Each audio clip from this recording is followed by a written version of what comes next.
Okay, this should be fine. Okay, good evening everybody, good morning to some of you, good afternoon to some of you, good night to some of you. Thank you very much for joining today. We are now on this workshop of haunted. We're going to concentrate on Malaysia, whatever haunted place are in Malaysia. What happened was, the most of the things that we got from people were all like houses, but they are living there. It can't be haunted. There's just some souls there. So I decided to, most of them are like that, but some were okay. So we're trying to compile. So last night, almost middle of the night, midnight, I told Srinidhi, let's do Malaysia. Malaysia is very simple because you go down to the YouTube, you go down to the Google, they tell you most haunted place in Malaysia. All history, pictures, all available. So it was very easy because I know these places, I know of this situation. So that's why I said, okay. So it's easy for us to find a way to solve the problem. Unlike if you ask me to go to the internet and say most haunted place in the Philippines or in Thailand, it's difficult for us. We want someone from there, local guy, to do it and send to us. Then we can do it properly. We don't want to go around in every country and find out what is haunted places in Japan, in Korea, in Mongolia. That's not the way. Somebody must from there and send it to us and we do it. Since I was in Malaysia, I didn't get anybody sending this from Malaysia. So I decided yesterday, sit down, and I spent the whole day taking all the pictures and making look nice so that we can present to you guys very, very, very uniquely about how this haunted place can be and how we can help them. So I hope Malaysians are taking part in this, because you are the one who's going to say yes or no. I can put whatever I like here. Somebody will agree, somebody won't agree. Welcome back. Yes, madam. Because welcome back simply because when you go and sing the song, they don't allow you to put a lot of, let me put the other light and let's see what happens. Huh? I'm a bit dark. A little bit dark.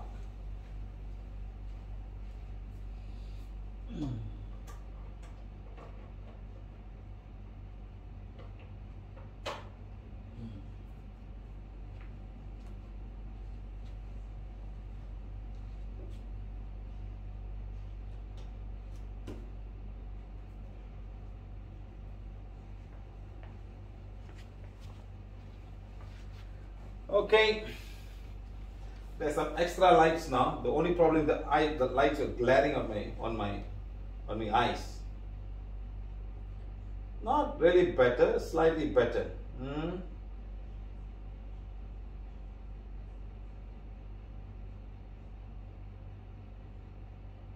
Put all the lights at sir. The class is going to touch dark side. Mr. Arun Shetty, the light must come from inside you, not outside you. Outside you, you can see fluorescent light and this and light, you know. Sometimes people tell me they met it, I see the light. I say, what light do you see? Is it a fluorescent light somewhere there, what, you know? Francisco Del Diego, always saying hello, greeting everybody, and he thanks all the translators. Gopinath.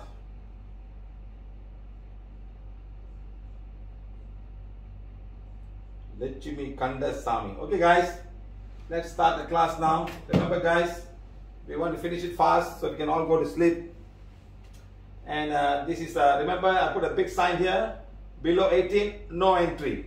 Seriously, I don't want you to go and get surprised and get scared and things like that. We're going to talk about some haunted places. We're going to find out how many souls were there. Whatever the story is true or not, we're going to find out, okay? So PVH Healing Places, Part 3, Healing and Explaining Haunted Places in Malaysia. Today is the 6th of August 2021. No entry for anyone below 18 years old. So thank you very much for participating. Thank you, thank you, thank you. So let's start now.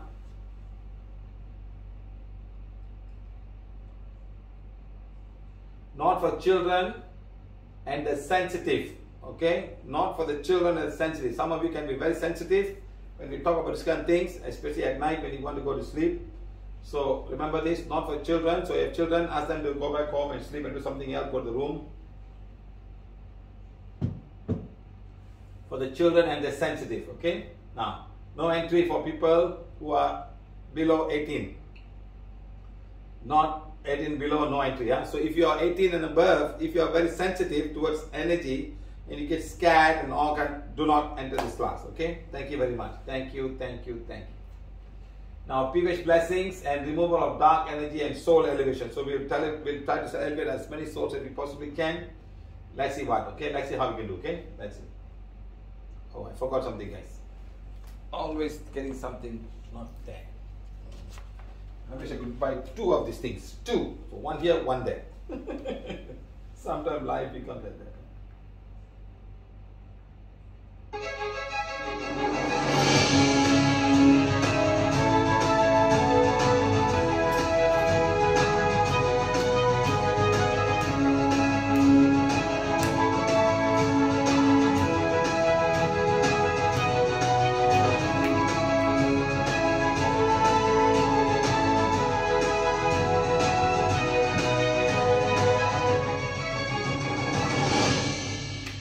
Okay, good.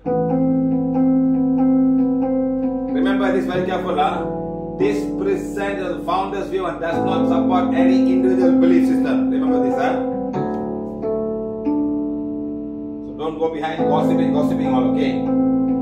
It's my own view, my teaching, my healing. That's all. Ours, we have bring them all inside. Okay, they are behind me.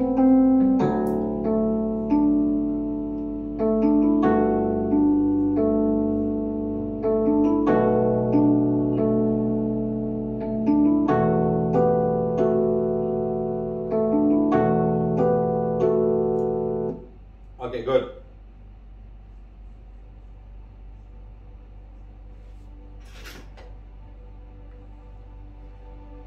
PVH are people who think they are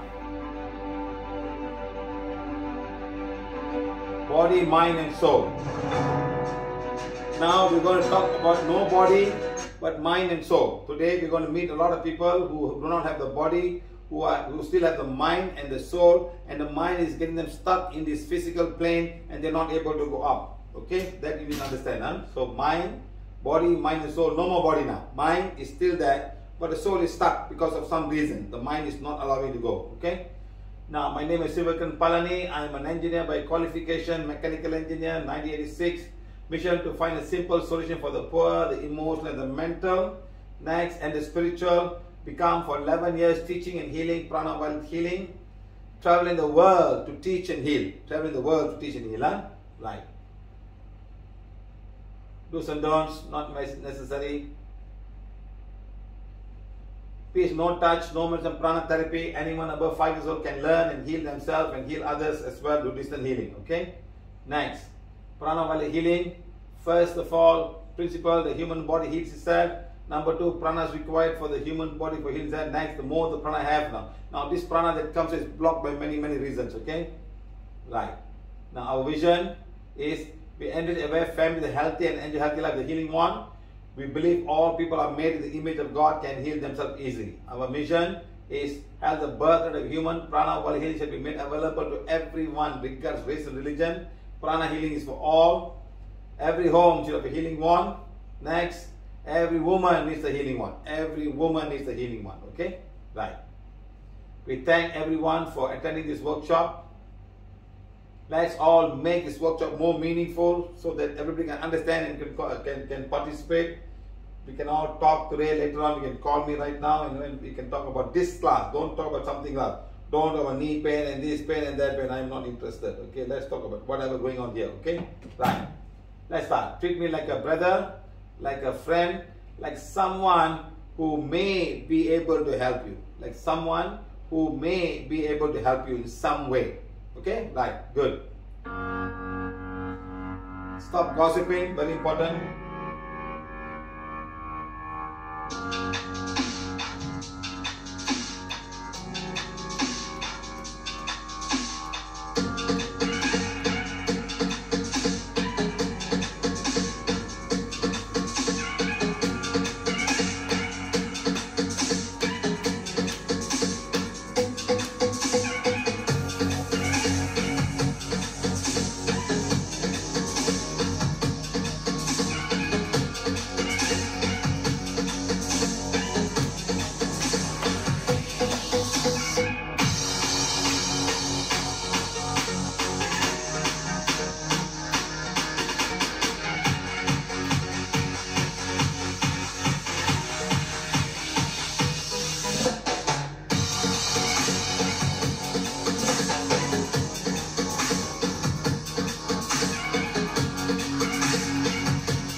PVH blessing, mothers of mother. Okay, all of you get ready now. Please have your healing wands, your special healing wands for mass blessing. Have it now, right now, please. Let's start. Supreme God, Divine Father, Divine Mother, to my higher soul, to my spiritual guide, helpers, teachers, healing angels, to the great cosmic God, cosmic beings of Borobudur, Devaraja, Borobudur, all the holy angels, cosmic angels, cosmic council, to all the nature beings of Mother, to Mother Earth herself. Make me an instrument of this blessing. Let the divine fire, divine light, divine love, divine compassion go through me to all the mothers on Mother, no matter where they are. Let it go to the poorest of Mother on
fire, all the nature beings of divine fire, all the healing angels of divine fire, all healing angels of purity God. Mother Earth, supreme divine fire, Mother Earth is purity God. God, thank you for this blessing. Thank you for all the nature beings who are helping all the mothers on Mother Earth.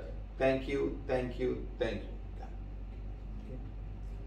Pranavali healing is for healing, given free to all race and religion, depending on whatever. We are here to give it to everybody who wants this healing wand and the healing technique. Thank you, thank you, thank you. Healing cancer patients. Okay, guys, all of you, please take your healing wands, please. Oh, sorry.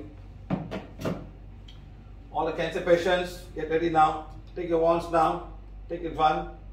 It doesn't matter what color. Cancer patient have red color one, all the others can be normal one. And start saying, Supreme God, Divine Father, Divine Mother, make me an instrument of these blessings and healing of all the cancer patients right now in the class today. Let the divine fire, divine light, divine healing energy go through me to each and every cancer patient. Go to the physical body, go to the energy body, go to the astral body, go to the mental body, blaze away and burn away all this cancer energy from each and every cell. Blaze away and burn away and disintegrate and dissolve all the cancer cells and take it back into Mother Earth. Let it go deep into each and every person. Let it go.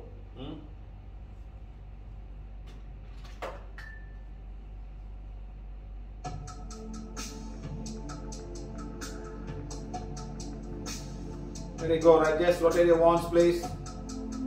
I'll remove all the dark energy if they have any.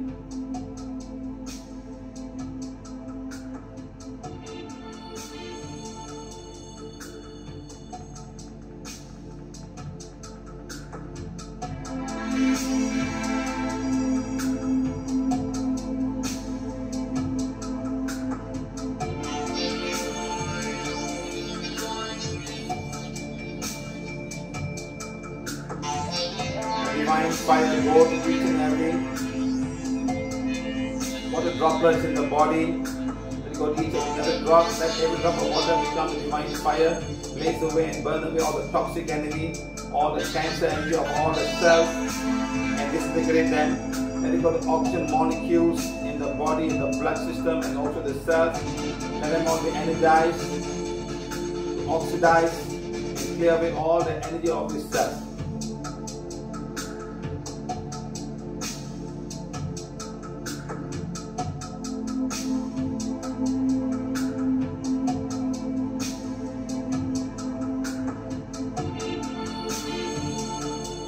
Every cells in the body, rejuvenate all the cells.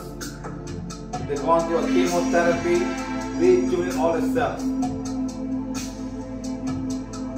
If they've gone to radiation, let the divine light go. Healing wand, heal each and every body's clean chakra.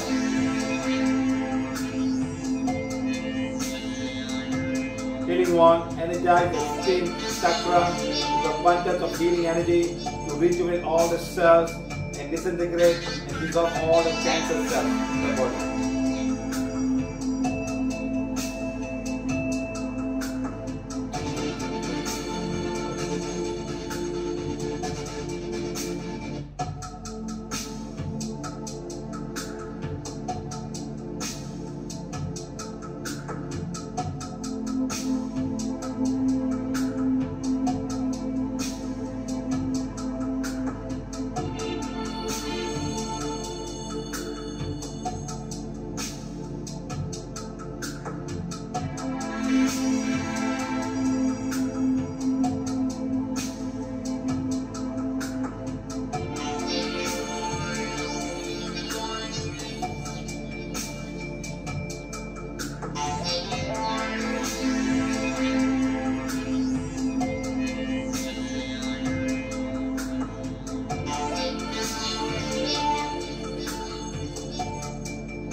Each and every can understand they're not his physical body, they're not the wrong emotion, the wrong thoughts, they're not the wrong mind, they're not disturbed, and they are the soul. Day by day, they are balancing karma and accept the divine plan and divine direction. God, thank you for this blessing, thank you for this healing, thank you. Okay, guys, thank you very much. Thank you.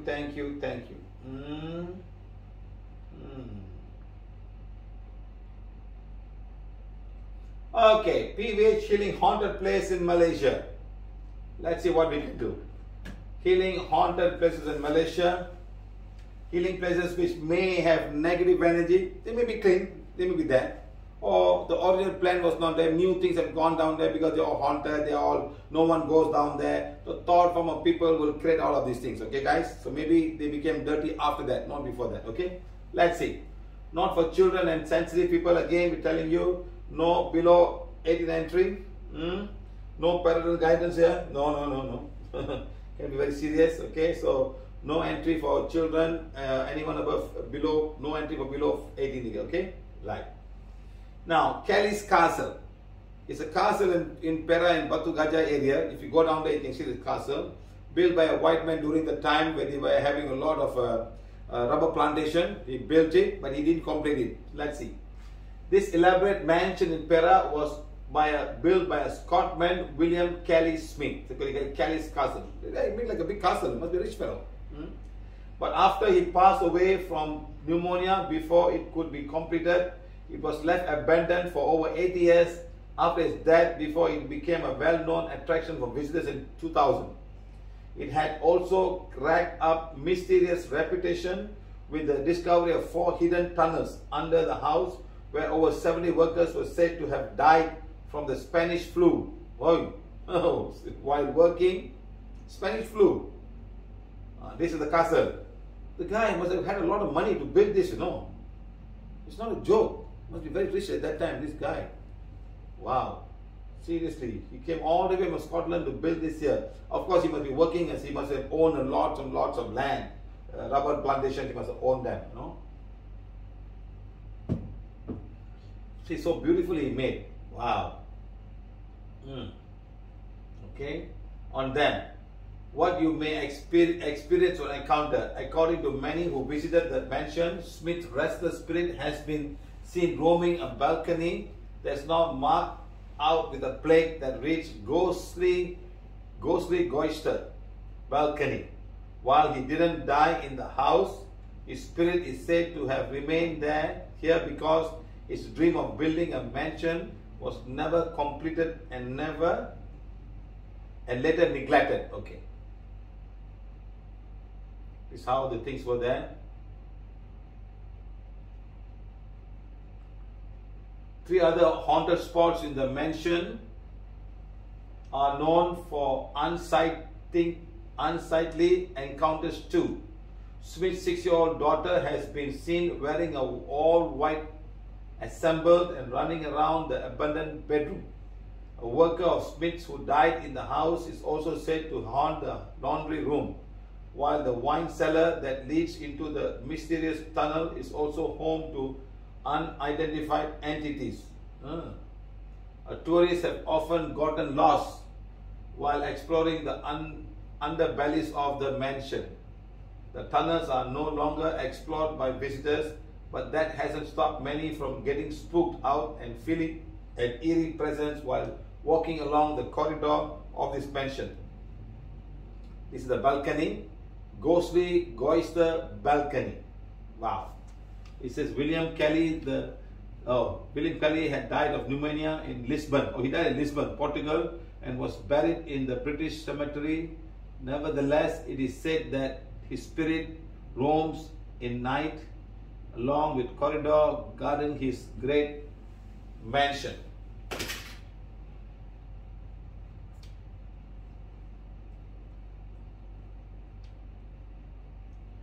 There are now at the moment 10, 20, 30, 40, 50, 60, 70, 80, 90, 95, 96 souls there. Mr. Kelly Smith is not there. There are 96 souls there, all Malaysian souls. Anyone died of pneumonia? No. There was no pneumonia, people dying there. The 70, what I say, I don't see the answer. Okay. But 96 souls were there. Still now, Malaysian souls. They have made it into the home. Okay. And out of 96, all had committed suicide before. Kelly is no more there. Kelly did not come back, or was there, or no more there now. Finished. His is gone.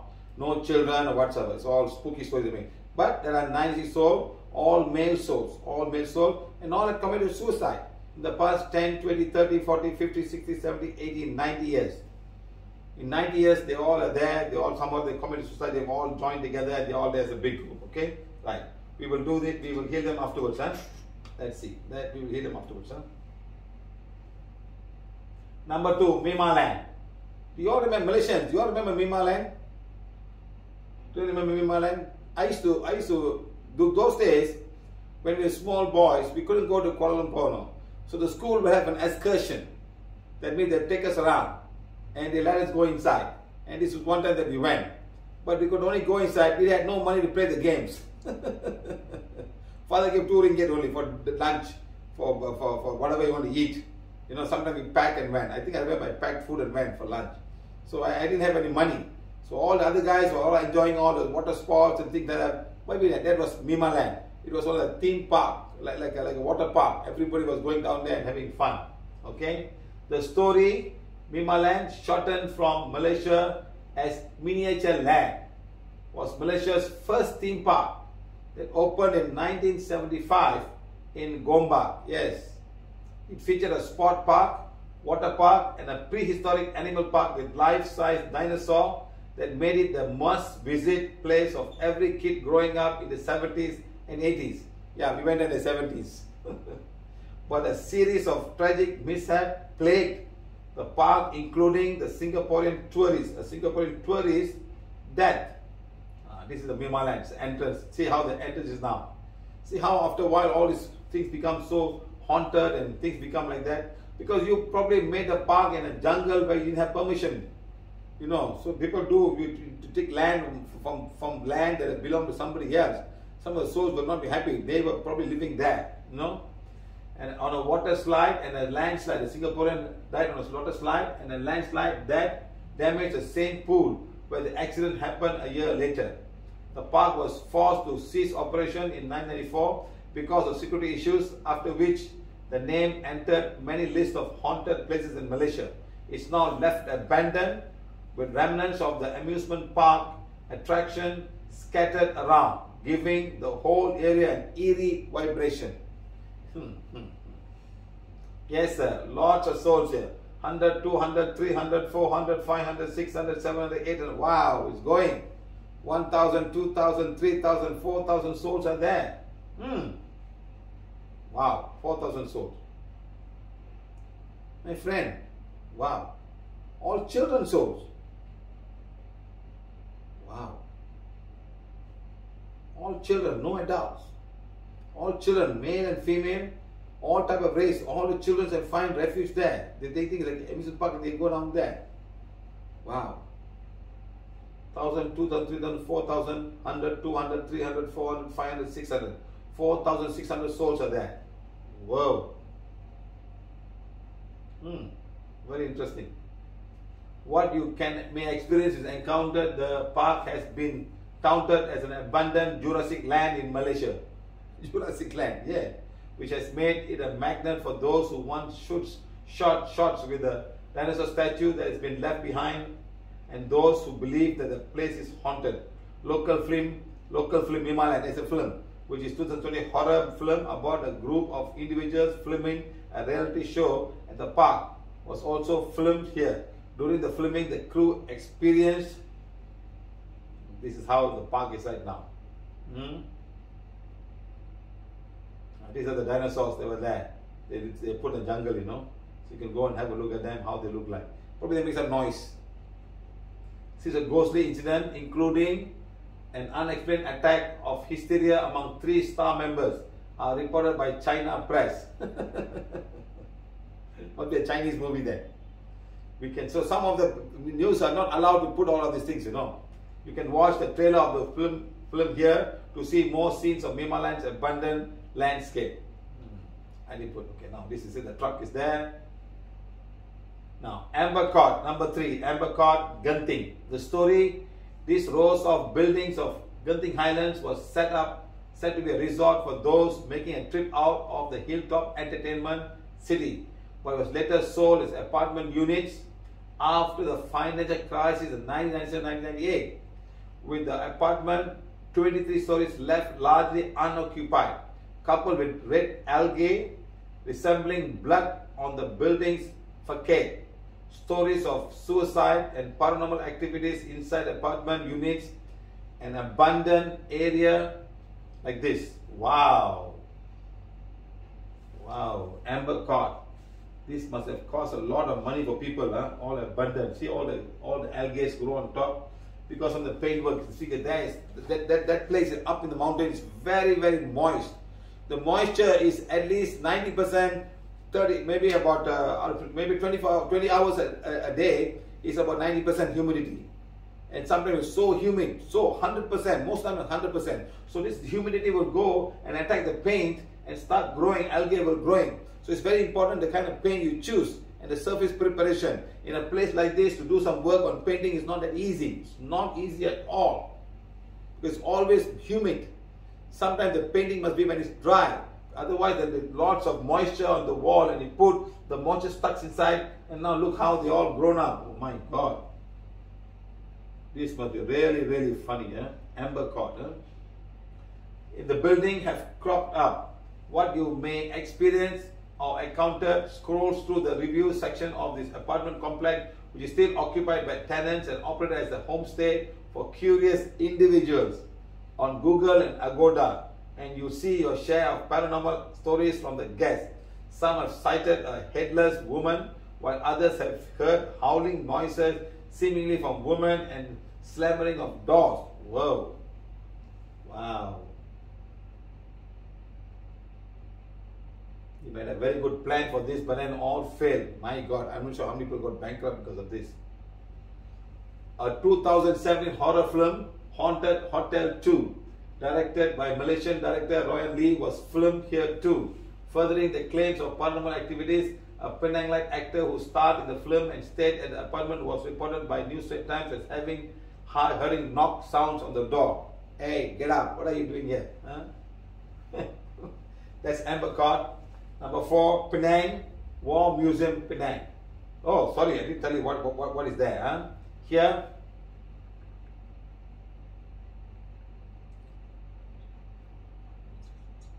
seven of the souls are here.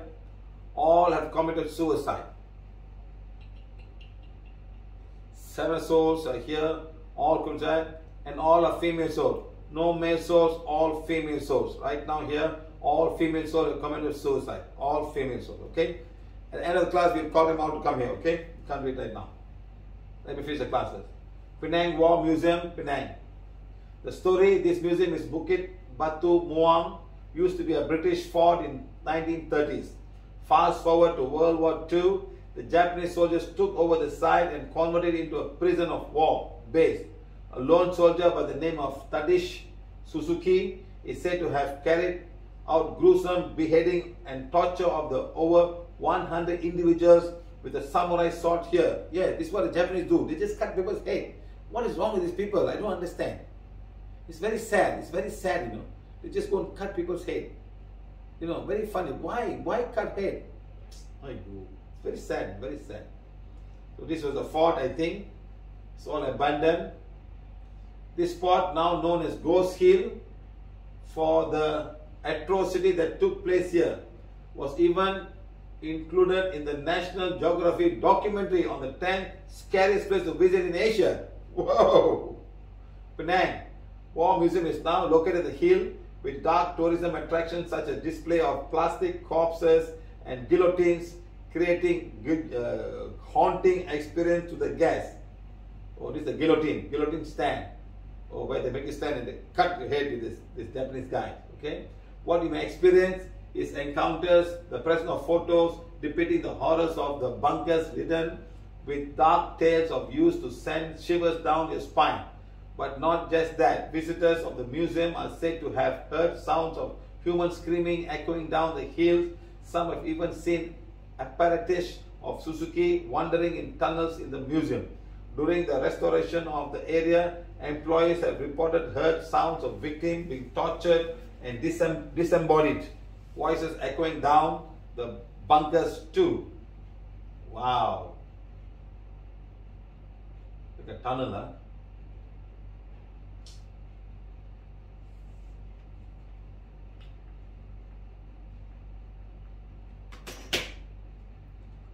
1,000, 2,000, 3,000, 4, 5, 6, 7, 8, 9,000 souls are here. 9,000, 100, 200, 300, 400, 500, 600, 700, 800. 9,800 souls are here. All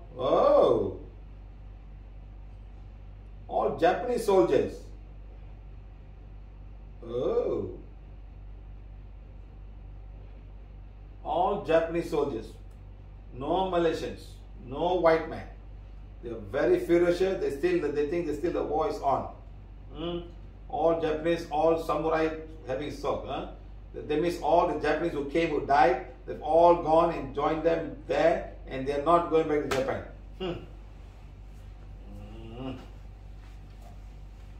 This one cannot be. This one lot.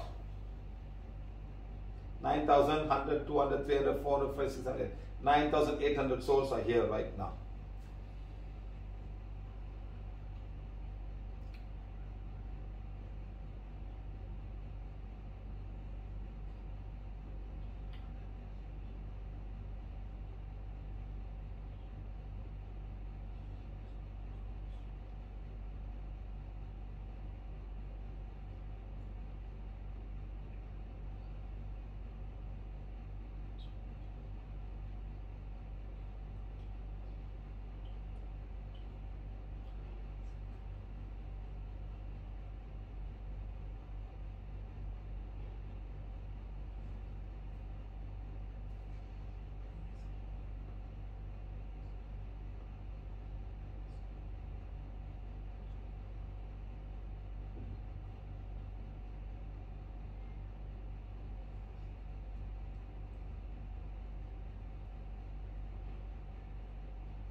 Okay guys, done. Done.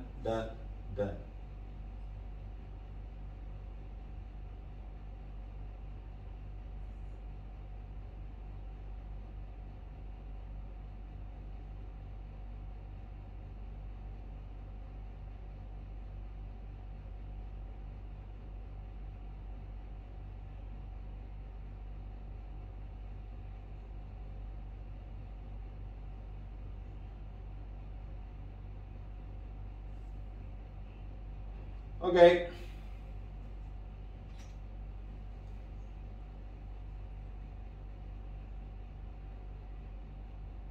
Karak Highway is a highway that connects this side of Malaysia to the other side. There's a mountain that comes range.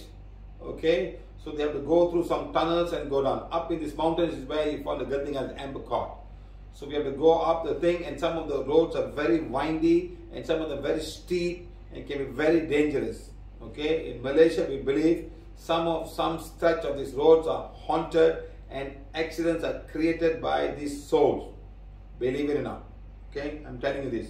Okay, story, one of the most haunted places in Malaysia is the highway that gets you up to the two of Malaysia's most popular tourist destinations, Genting Highlands and Cameron Highlands. Its long and windy nature has been the site of some of the most horrific accidents. The Karak Highway haunting has also widely known that a horror movie titled Karak, Laluan Puaka, was made in 2011 based on the numerous ghost stories found here. This is the part of the highway surrounding the area. What you may experience or encounter. Sightings of Pontiana. Pontiana is the name for devils, souls in Malay. A driveless yellow Volkswagen which you could never try to overtake as it will continue to appear in front of you. Wow. And a lost young boy looking for mother. How to get there? From Kuala Lumpur, take Duta Ulu Klang Highway. You don't want to go there, right? You don't want to go down there. That's how somebody will be looking at you, like Volkswagen. You will be seeing that person there. That's what they see. Yes, like them, there are many of them like that. Many of them are like that. She's not the only one. They're showing how to go there. So let's go back. Got a highway. Wow.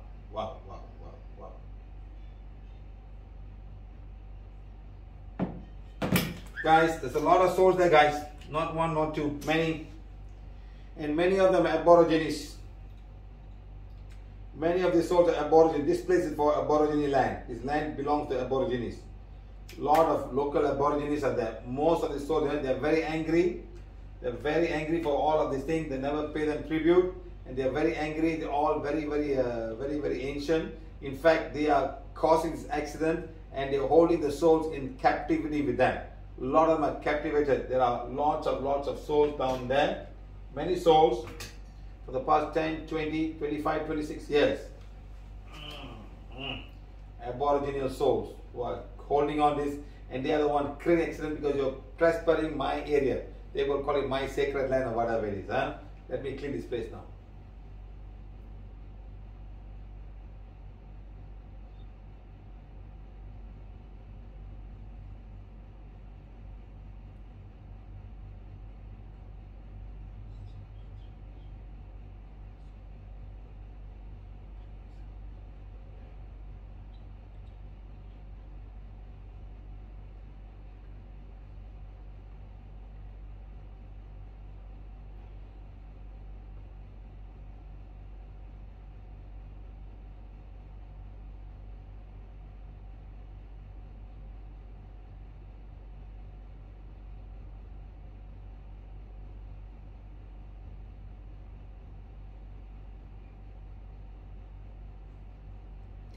Okay, my friends, done. Let's see what happens from now onwards.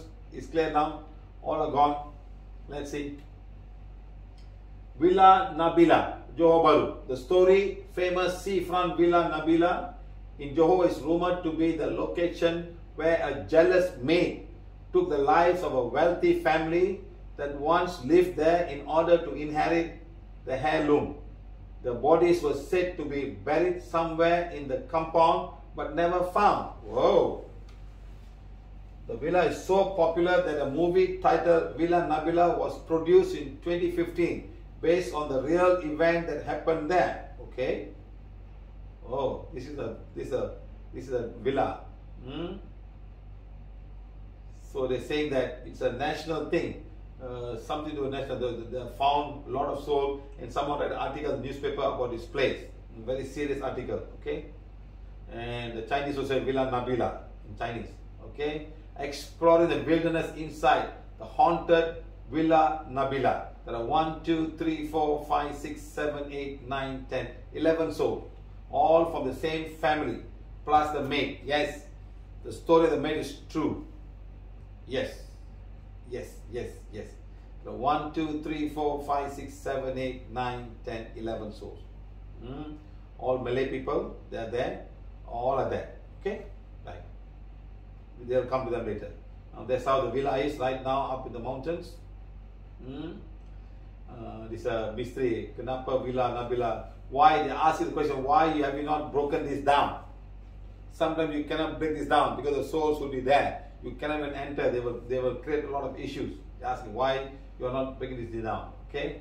What you may experience and encounter if you are visiting with your squad, just as any other haunted place in Malaysia, you will do well to stay together. Stay together. Otherwise, someone might go missing, or you might find an additional being in your midst. Another being will be around.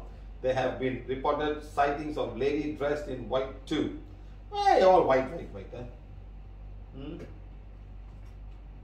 Wow, this is the one you can see the sea front from up there.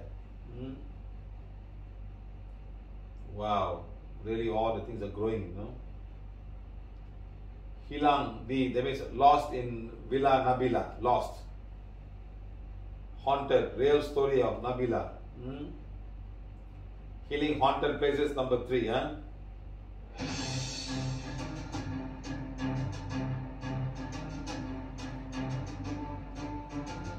Villa Nabila.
That's the movie.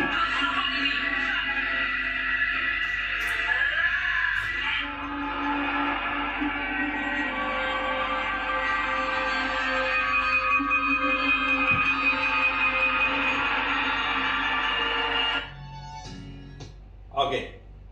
Shing Chung Branch School, Penang. The story located near Lebo Faruguha. This school was turned into a military administration building where people were said to have been tortured to their death during the Japanese occupation. Currently, the school is buried in the full forest blooms, which ups and creepy factors of this place. A lot of places like that in Penang, you know. Even Ipoh, Penang, KL. A lot of schools were made as a ground to bring people, keep them in the room, and torture them, and lots of things were happening, you know. Wow, this is how the school looks like now. Wow. Wow. My friend, a lot of Chinese souls here, huh? A lot of Chinese souls were tortured here. The Japanese, when they came to Malaysia, they didn't like the Chinese. They like the Indians. Indians were no problem. But the Chinese, they never liked Chinese. They were really torturing the Chinese so much. A lot of them were killed, beheaded. It was something anger between China and Japan. They never liked Chinese. They came and did a lot of harm to them. Like that, lots of souls, a lot of Chinese souls are here at that time.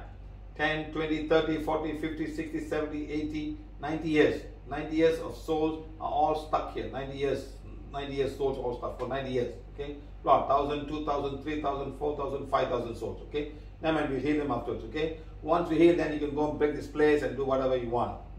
Right. What you may experience is encounter. Many people who drive past this spot said that the sight of the building is so creepy that it sends shivers down the spine. There have been reports of sudden and unexplained attack of hysteria taking over visitors to the site. Keep a look out for haunting of Japanese soldiers. No Japanese soldiers, madam. They are up in the mountain, the hills, the Penang mountain. It's all the Chinese the Chinese souls who got, a lot of them are beheaded. 10, 20, 30, 40, 50, 60% of the fighters who soldiers are all beheaded. Yes, okay? Right. Now this is how they look like today. This tree can grow anywhere. They can grow anywhere. Just a small hole and one seed, they will grow and take over the whole building. Very, very powerful, guys. Very. They don't need sand. Wow. Seriously. You know? Right. Now episode 18, 99 Doors Mansion in Malaysia. It's a mansion, beautiful place. This guy must have owned a lot of land. To build something like that, those days he must be very, very rich. Very, very rich. No, otherwise you cannot build this in the 90s or 70s. No, 90s. 1940s or 1930s. You need a lot of money to build like this, no? Let's see. Briam Estate, 99 door mansion in Penang. I mean, there were 99 doors in that house. Not 99 rooms, 99 doors. 99 rooms, huh? The story hidden is a unique corner of a palm oil plantation in Nibong Tebal in Bairam, mentioned with 99 doors. Thus the name of the place. Abandoned over 50 years ago, this elaborate house was once owned by an extremely wealthy family who lived a lavish lifestyle until 1948, when it was said that a member of their family was brutally shot and killed and never found. Wow. See how the building is today? Must be a very big place, my friend. Must be really big. See, look at a patio where you can see people when coming down there. My God.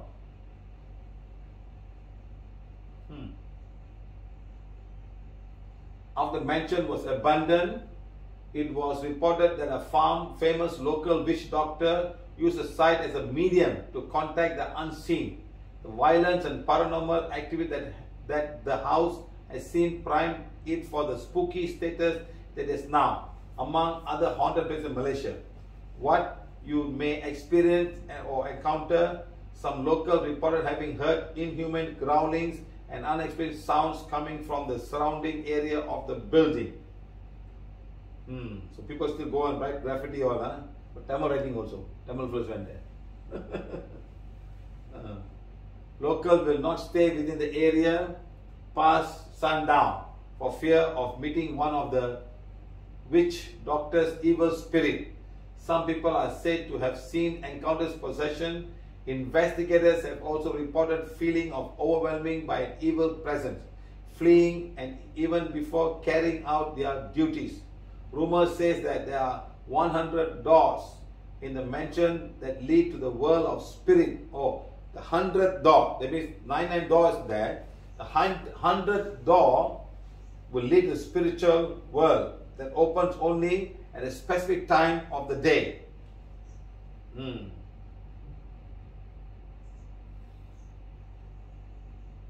Orang kampung.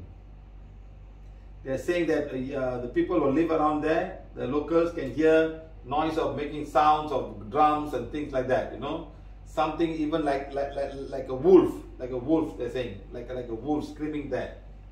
Wow.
Okay, there are only 400, 10, 20, 30, 430, 1, 2, 3, 4, 5. So, no, the owners were not there. They have all gone back. The council body reborn again. What? All local souls. All local souls, because of the spirit. The who is it? The one who was doing the witch doctor. She's there. She's there. She's a female. Yeah, it's a female. She's there, and many souls are there with her. That's all. 430, 1, 2, 3, 4, 5, 6, 7. That's all. Okay. Yes, there's a door open to the inner world, and the inner world, they're using it even today. This is like doing the 5th level black magic, 6th level black magic. So still there, through the portal, they're coming and doing black magic. Okay, that is the place now. We'll do it. Maxwell Hill, Bukit Larut, Taiping, in Perak. The story known as Bukit Larut, this hill is a popular spot among hiking enthusiasts and those looking to have a unique getaway. Its a ghostly history lies around the fact that the road was built by the blood, sweat, and lives of prisoners who were forced into labor during the Second World War. Bukit Larut. What you may experience and encounter: unexplained loud thuds on the door, footstep, and eerie presence. Some have even reported feeling that they were touched by something they could not see. How to get there? The spot is located near, you don't want to go there, right? See, up the hill is so full of mist. 100, 200, 300, 400, 500, 600, 700, 800 souls. 810, 20, 30, 40, 50, 60, 70. 870 souls here, all local souls. The prisoners, Japanese souls are no, just all local souls. They are just hiding down there, that's all. Normal souls. From here, head towards the lake. No, you don't want to go there, right? Pulau Jeraja. Pulau Jeraja is a prison.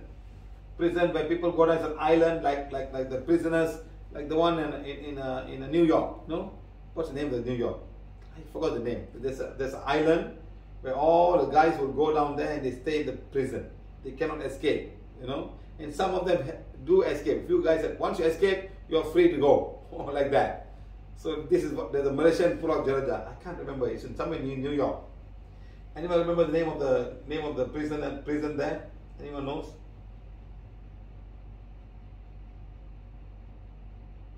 Shambagavali, my hometown, Taiping.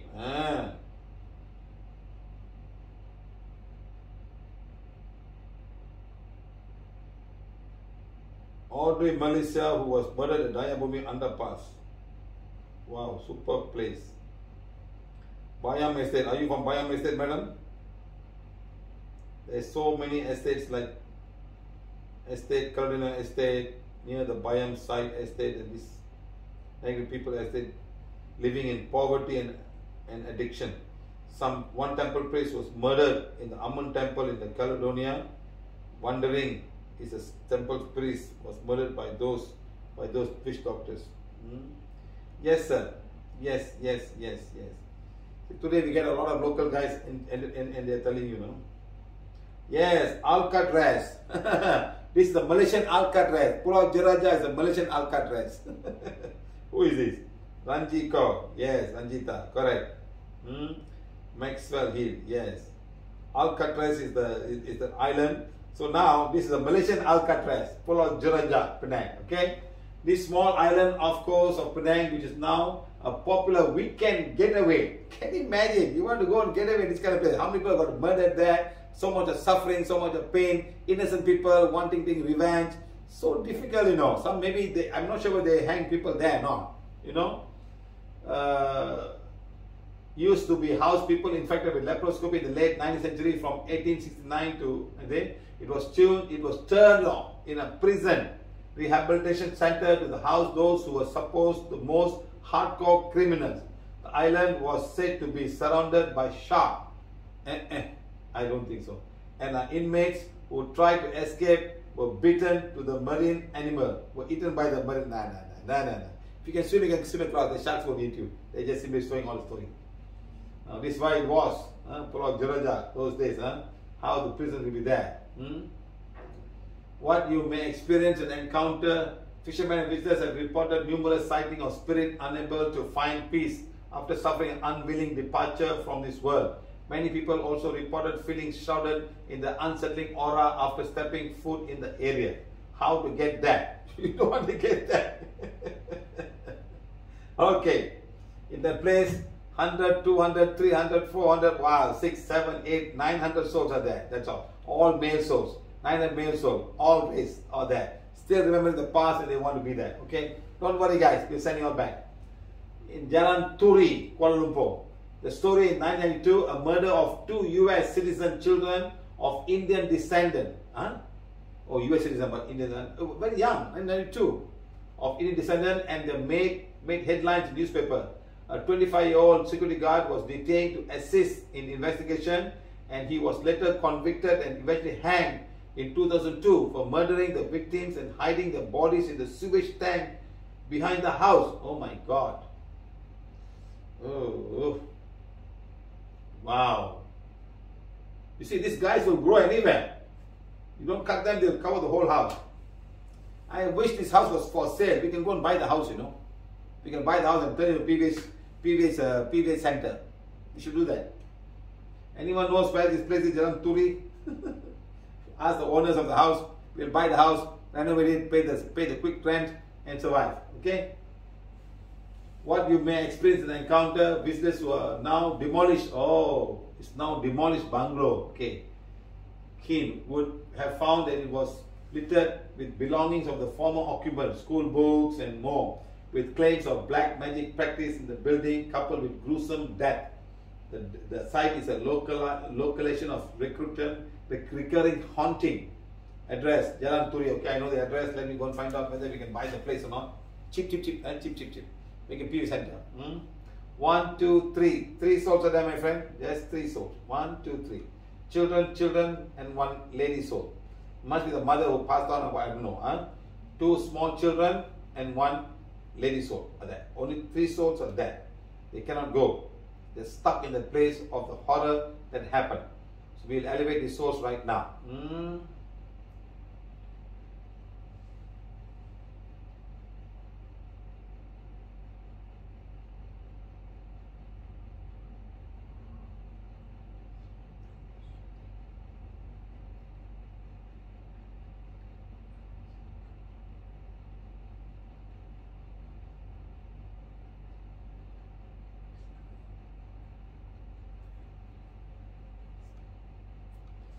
Okay, done, finish. Done. So this was the sewer where he hid the bodies of the 2 children. It's very sad, isn't it? It's very sad. Victoria Institution, Kuala Lumpur. The story, the school, established in 1893, is said to be a location for many ruthless tortures and death during the Japanese occupation. After that dark period, students have said that they experienced hauntings from seeing gangsters to marching Japanese soldiers. Oh, wow. The school is still active, you know. What you may experience, you might see a black figure on the top of the clock tower, a sighting common among students, the dead body hanging from one of the toilet doors, and even a mysterious girl hanging down on her own. This is a boys' school, you know. Victoria is a boys' school, but Form 6 they have boys, they have girls. Victoria Institution. St. John's I know, but Victoria I think it's a boys' school. I think so. Yeah. Okay, let's call somebody. This is very common, my friend. This is very common to have things like this around. Give me 1 minute, please.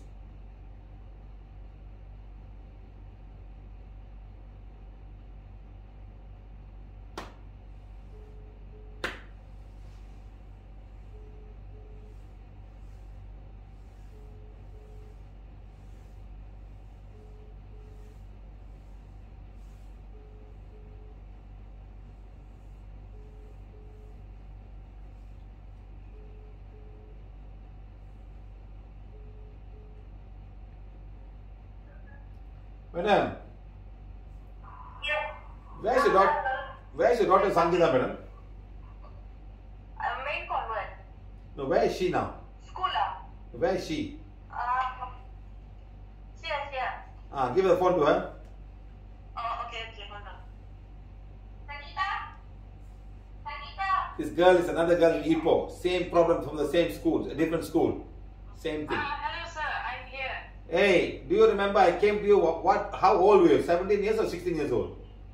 I was Form 1. I was 13. 13 years old, huh?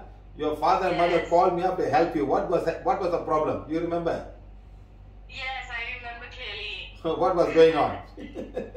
So all my friends were cutting themselves with safety pins, Ah, and they all were writing, "I can't wait for 2012, 20 2012 ah, for yes, the world to end." yes. So they want to die now. Yeah. And then what happened? Yeah. And then Mr. Siva came and elevated all the soul, and then nothing happened. Remember, we went to school and and then everything. we went to the school and saw a school teacher. Huh? Yes. She yes, said, no such thing. You don't come here anymore, you know. And then we went to the canteen. Yeah. We sat down and we elevated. All the souls were there. Remember, lots of souls were there. Yes. How old was your school? Was 20? No, it was established in 1971. No. It must be older than that. The school. Yeah, 100 years, 100. Yeah, your school was much older. It was a British school. Oh. They call it main convent. They call it main convent. It's for girls, isn't it? Yes. Yes or no? What was the boys' school? St. Michael's Yes. Boys' School. St. Michael's Boys' School. Correct? Yes. And correct. the main convent will always be girls' school, you know. So they must be during that time when the British were putting all the addicts there, they made these temples, and even the buildings look very, very old buildings like that, you know. Yours was a very old buildings. I told you there are so many souls down there and disturbing everybody. Yes. During the Japanese time, you know. Then we elevated all the souls and the problem was solved. Remember? Yes. So most of the school at those times, during the Japanese occupation, they came and they got all these white people, tied them up and tortured them for information and even killed them, you know, if they don't talk. Yes. A lot of things happened, huh? Yes. So now after that all was okay, huh? Yes. So we're Thank talking, you, Mr. Siva. we're talking about St. John's Institution. Yeah. They all equally as well. Kuala Lumpur was built the time and Ipoh was also built, you know. They were all built same time, you know. Ipoh, Penang, Ipoh and all, they were all at the same time growing, you know. You know what I mean? Yes. Okay, thank you very much, girl. Thank you. Thank you. But she was the girl, we went to the school, main convent in Ipoh, you know. We went there, she was telling me, you know, all cutting the hands and I won't die, the red people, I won't die, I won't die, I won't die. They were getting all of these things because too many souls were involved there. So I went to school, I spoke to the teacher, said, no such thing, no, we are a Christian school, we are no. I said, fine. I went quietly, sat down, I elevated all the soul and the problem stopped. Just after, immediately. You see how some of the schools can be also be haunted, especially the girls' toilet, my friends. It's not a joke when someone says schools are, there is something down there. There's something down there that's creating all of this problem.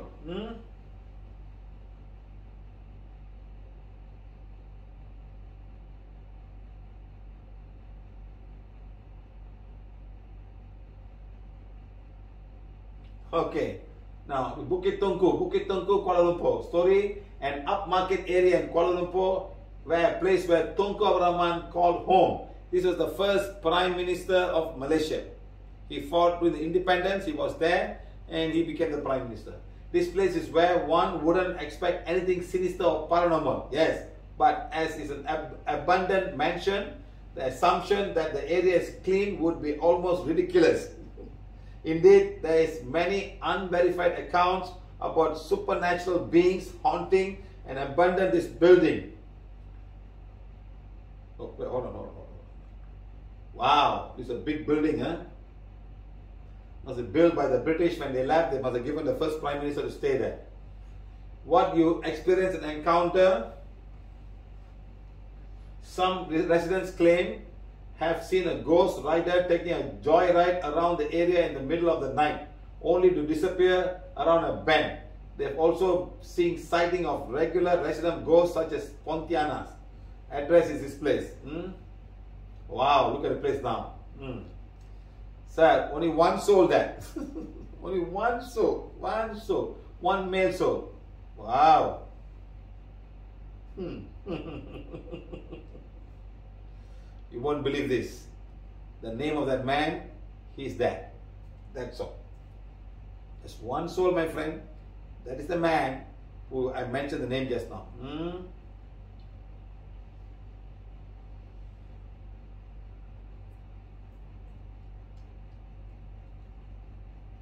He doesn't want to go.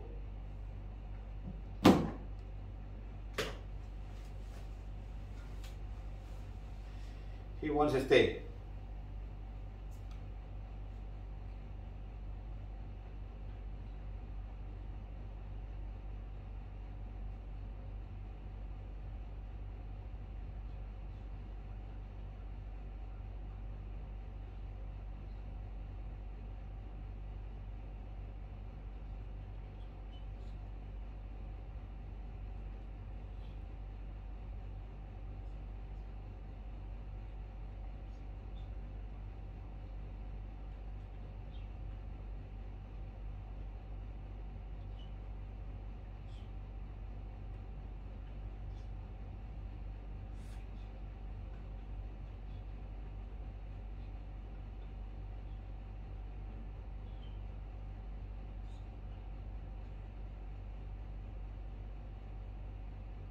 Okay, he will stay.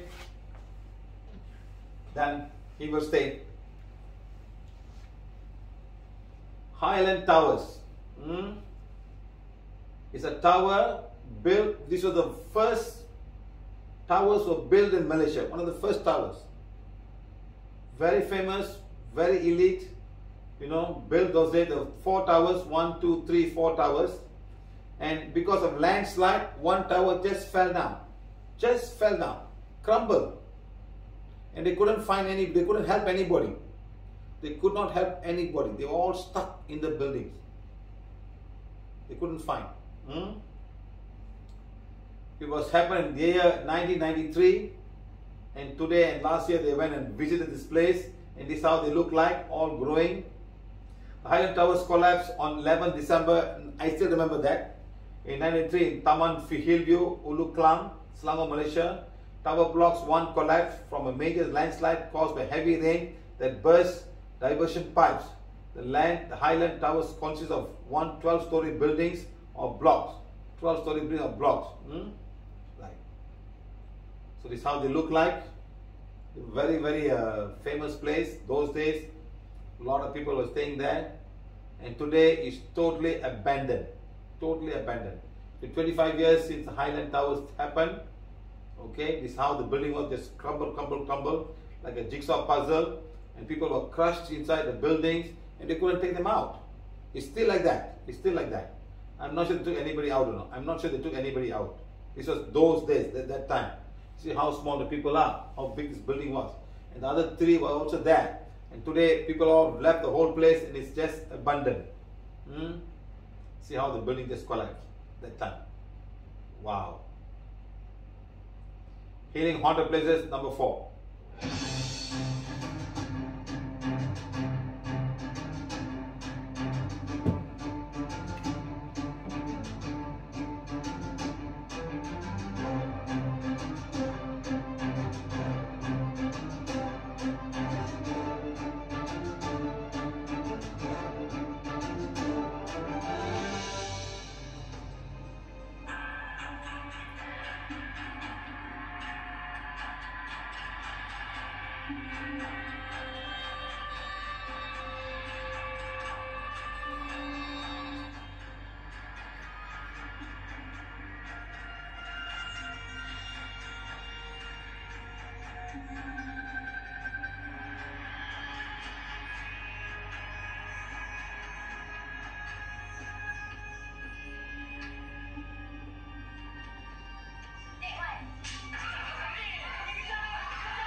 Harpan says the house on 11 Jalan Turi is for sale. Even neighbors of both have left. Madam, find out how much it costs. We'll go and make it into a PVH mansion. How much it costs? If it's cheap, we'll buy it, madam.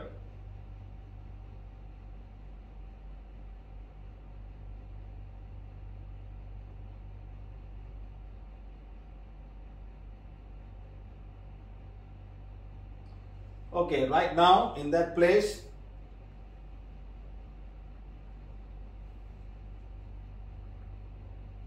$100, $200, $300, $400, $500, $600, $700, $800, $900, $1,000, $10, $20, $100, $200, $300, $1,300, $400, $500 souls are there.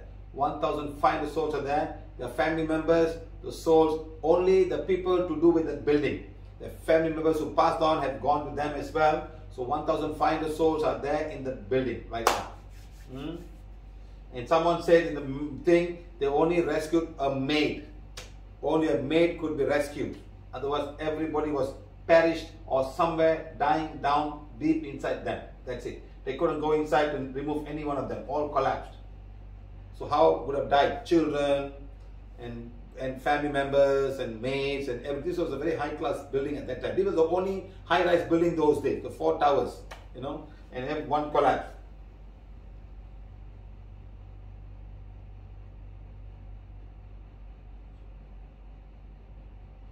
Okay. Come to a famous lady, Mona Fendi. Aeroplane house. The story, I will not die.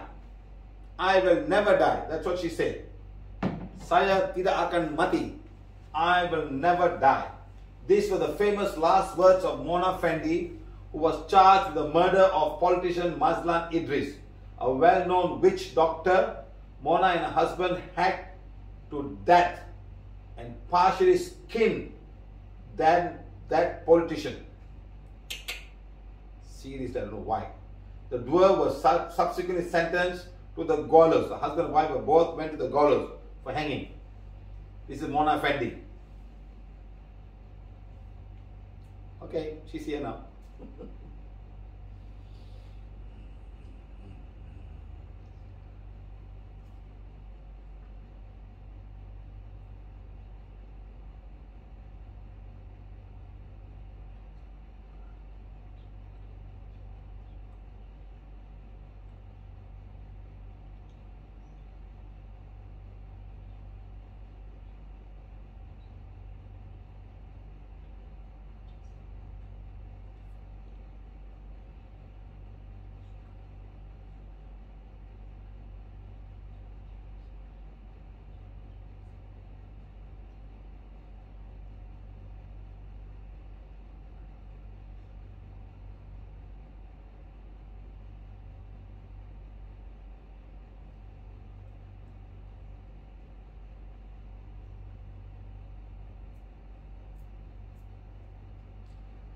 Okay, then the 2nd November, Mona Fendi, the wish killer, was executed.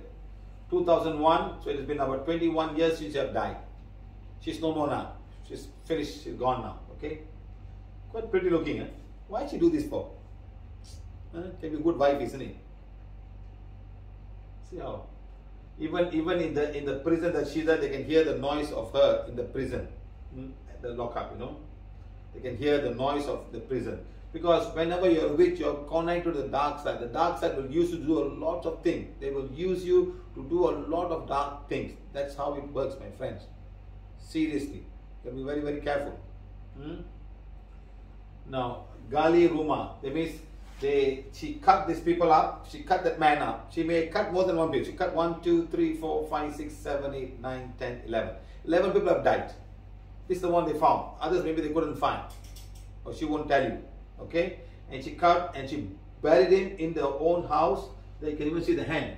And she put cement to cover up the whole thing so nobody could do it. So one of the associates was working with her. He got drunk and he blabbered everything out. That's how it happened. Okay? Now this is Mona Fendi. She's always smiling and happy, you know. She doesn't care. She's just smiling. She never regret whatever she did. So she's really in the dark side. She was going to the 1st level, 2nd level dark energy, and lots of dark energy coming to her, and all of them were Indonesian dark energy. She was connected to the Indonesian dark energy. She's no more now. A lot of dark in Indonesia. That's it, huh? Oh.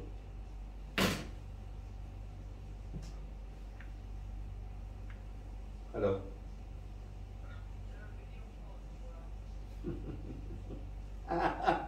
What a time to pause the video. What a time. My God. This woman is super powerful. This woman is super powerful, Azari. Now the Indonesian black magic is right now with me. They are here now. Those guys are here now. Whoa, whoa, whoa, whoa, whoa, whoa.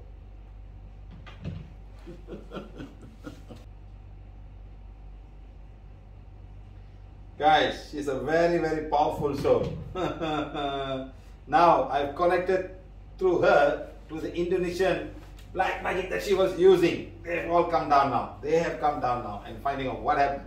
Because they were using her all these 21 over years, or maybe 10, 20, 30, 40 years, 41 years, using her as their instrument for their dark energy in Mother Earth. They have come now.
Okay, my friends, done.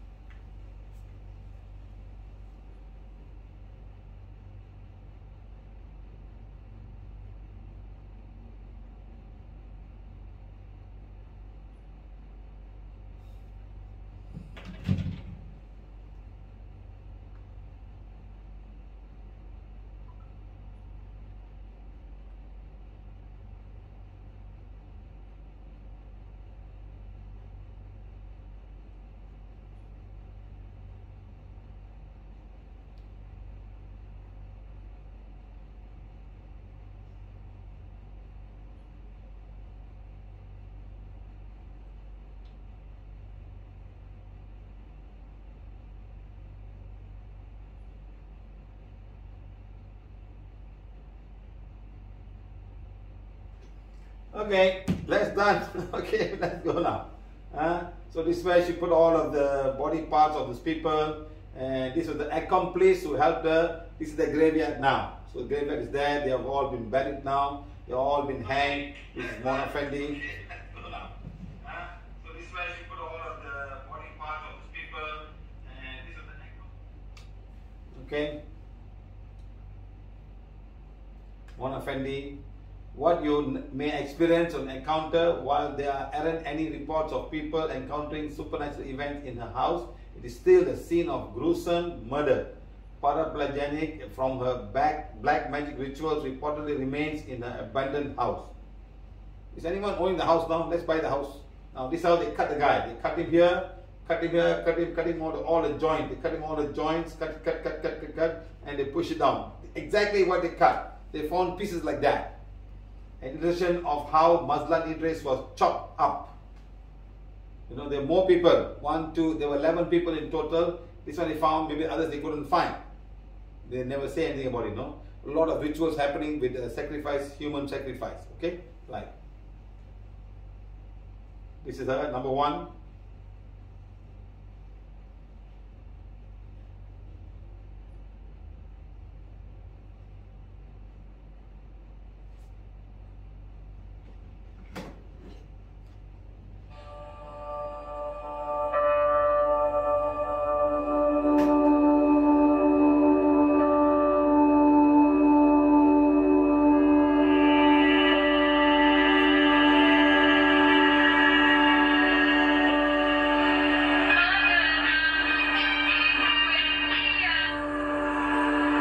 Husband.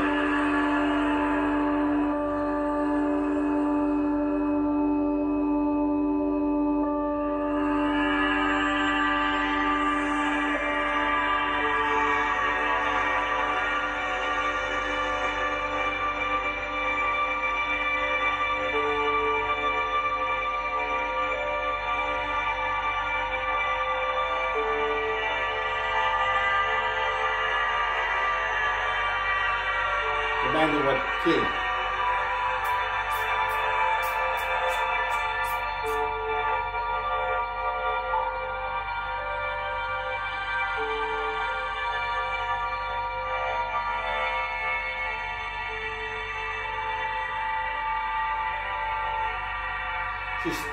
She sold her stuff for 2.5 million ringgit. Supposedly held by Suharto, so it's very powerful. Sukarno.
Okay.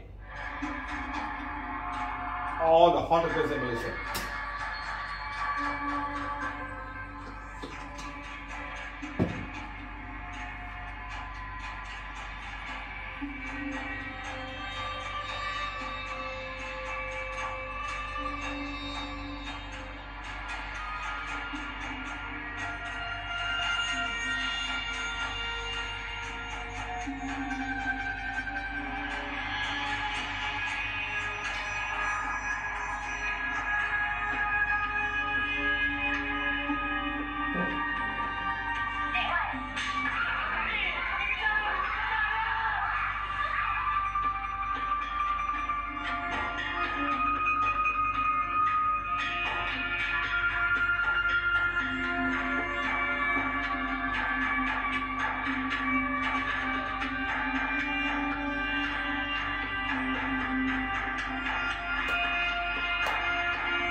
Okay guys, Mother blessings. Let's start asking for forgiveness. It's very important. We have to ask forgiveness to all living things on Mother Earth and also nature beings on Mother Earth, and remember to Mother Earth herself. Right. Blessing of all nature beings on Mother Earth. We'll do it shortly. Every drop of water needs to be blessed. Blessing of our Savior, the blessing of Mother Earth, the blessing of our Sun. They all work together to bring water into ourselves. And then comes all the blessing of the trees, blessing of all the natures, and blessing of Mother Earth. And comes all the others. Wasting of Mother Earth. We are wasting a lot of Mother Earth resources that we must understand. Okay? Right.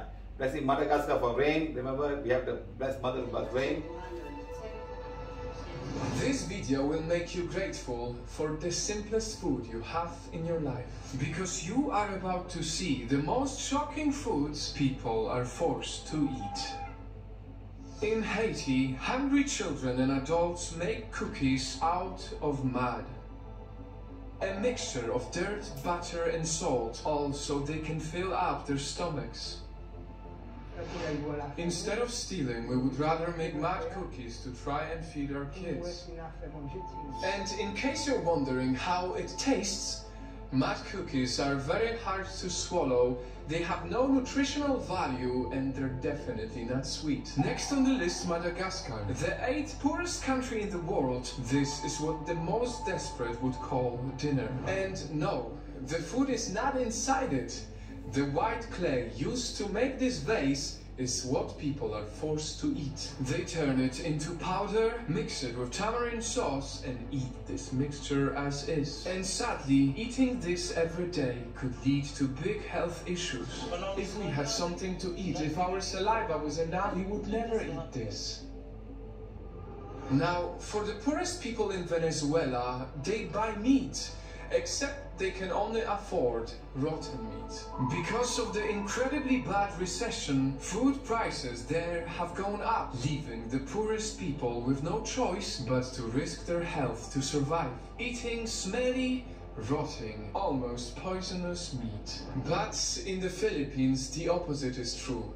The poorest people are forced to eat overcooked food. They search through piles of trash to gather leftover fried meats thrown by houses and restaurants. Then they recook those leftovers and call it a meal. In South Sudan, on the other hand, hungry people eat greens, just not the regular kind that we know. Wild grass grows near houses and empty lands, so in the most desperate times, that solves their hunger. The situation is bad. It is a dire situation. We've talked to mothers, a lot of them are skipping meals. And in India, some people are forced to chase and eat rats in order to survive. People are starving, so we kill rats and use them. This video was taken in Bihar, one of the poorest states of India. Wow. Imagine being forced to chase and eat rats. Honestly, this video is incredibly tough to make because the more of this I see, the more shocked I am by how people have to fight to survive. No one should ever be in position to eat things like mud, clay, rotten meat, grass, garbage, just to survive. And so I hope today I helped you realize that even if sometimes times can be tough, we all still have a lot of reasons to stay grateful. Please help me share this video so that more people can appreciate the luxury of having food. Nice fun? Only then will we also have full hearts to make those who have nothing feel a little less empty.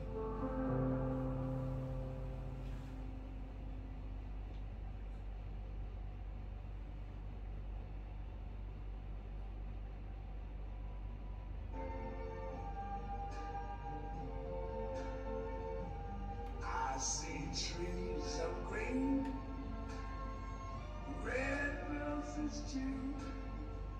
I see them blue. The time is 3 o'clock sharp. I'm going to start blessing, but now I'm going to bless right side out of my house now. The rain is slowly coming from all over the place, coming to our place. You can see the rain slowly moving in.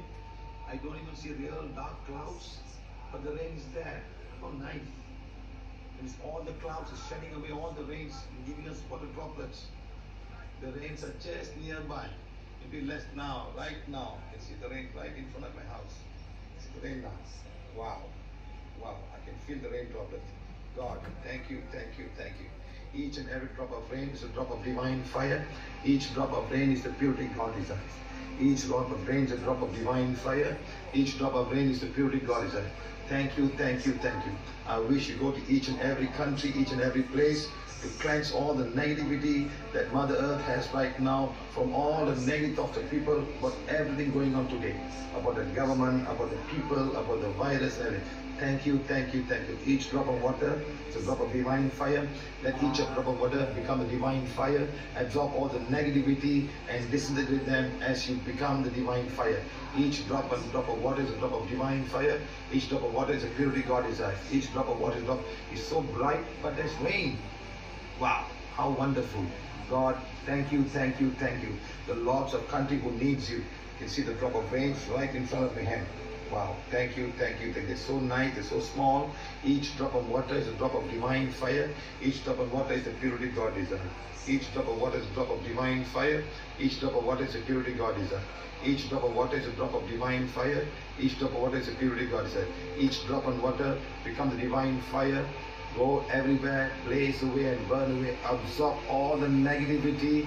Is getting heavier and heavier. Oh my God, thank you, thank you, thank you. Can you hear the sound of the rain? Can you guys hear the sound of the rain?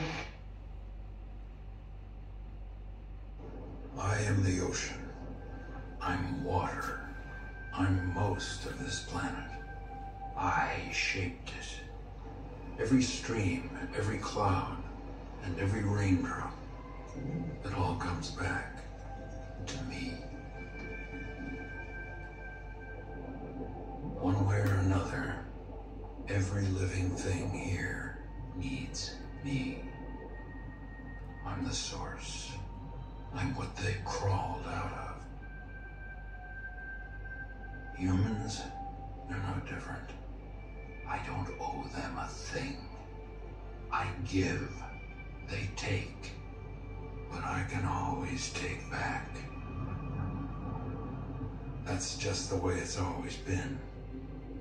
It's not their planet anyway. Never was, never will be. But humans, they take more than their share. They poison me, then they expect me to feed them. Well, it doesn't work that way. If humans want to exist in nature with me and off of me, I suggest they listen close. I'm only going to say this once. If nature isn't kept healthy, humans won't survive. Simple as that.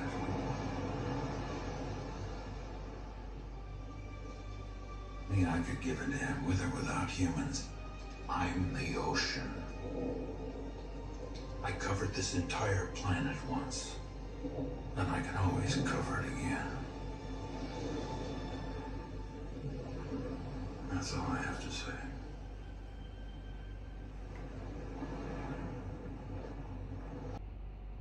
Okay guys, let's sit down.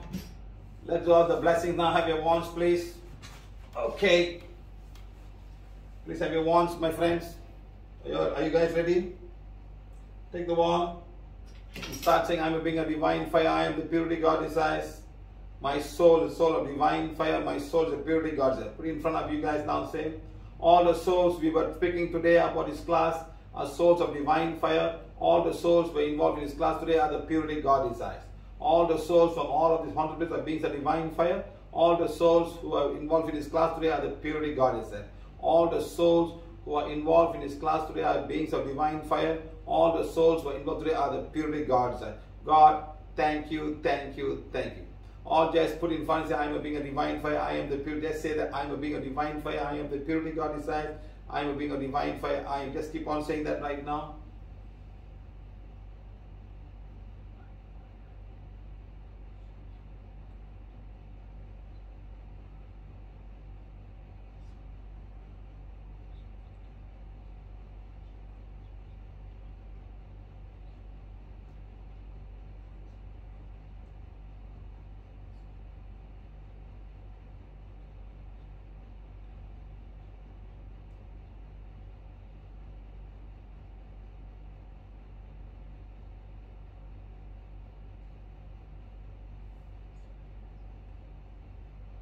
I am a being of divine fire. I am the purity God desires. My soul is the soul of divine fire. My soul is the purity God. Thank you, thank you, thank you.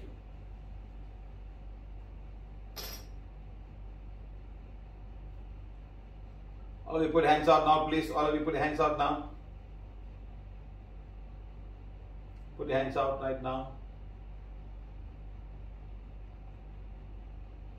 Let the divine fire go to each and every one of you. Bless each and every one with abundance of prosperity, abundance of wealth, and abundance of money. Let the money flow towards you. Let the prosperity flow towards you. The divine fire blaze away and burn away all the blocks that's coming from inside you and the block that's coming from outside you. Let the divine fire blaze away and burn away all the blocks that are attached to a childbirth, to marriage, and currently having a problem in marriage. Let the divine fire blaze away and burn away all the negative energy, all the occult energy, all the black magic that is stopping you from moving part in terms of prosperity, in terms of finance, in terms of marriage, in terms of everything. Let the divine fire blaze away and burn away all of these things.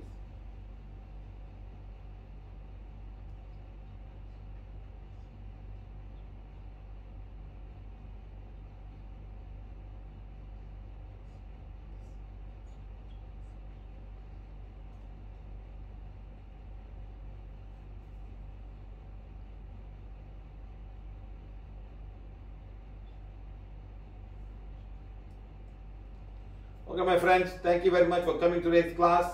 You've helped me to release all of the soul. Thank you, thank you, thank you. Tomorrow there's no bed yoga class because I'm having a Zoom at 8 o'clock Malaysian time, and also in the evening I will confirm whether we have a class in the evening or not. But Sunday we have a class on Sunday. Okay. So thank you all of you for joining us today. Thank you very much. I hope you all understand what's going on in the real world outside there. Thank you, thank you, thank you. Okay, my friends, good night. See you all soon. Bye.